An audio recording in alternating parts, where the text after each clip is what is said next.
Welcome to the Learning Pines YouTube. We hope this video helps. You begin by validating scope and gathering immediate evidence. Check that the 502 error shows on more than one device and capture timestamps.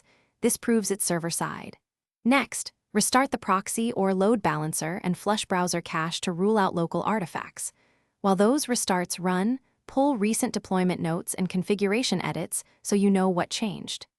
This early audit saves time because once you know what changed and when, your next troubleshooting steps get sharply focused and faster to execute.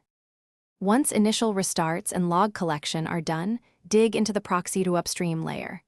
Check the reverse proxy logs for connection refusals, timeouts, or malformed responses.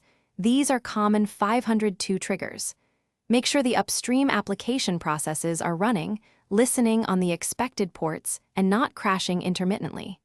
Then, bypass the proxy and query the upstream directly using curl or telnet so you can tell whether the proxy or the app is at fault.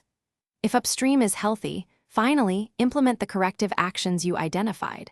Restart or scale failing services, correct port or socket mismatches, and tune proxy timeouts or buffer sizes.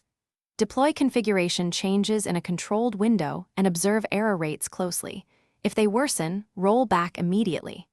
After fixes, run end-to-end tests and monitor for at least 15 to 30 minutes to confirm stability.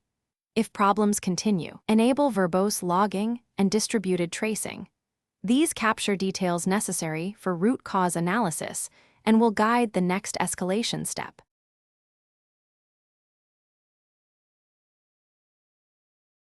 Thanks for watching. Consider subscribing if we helped you.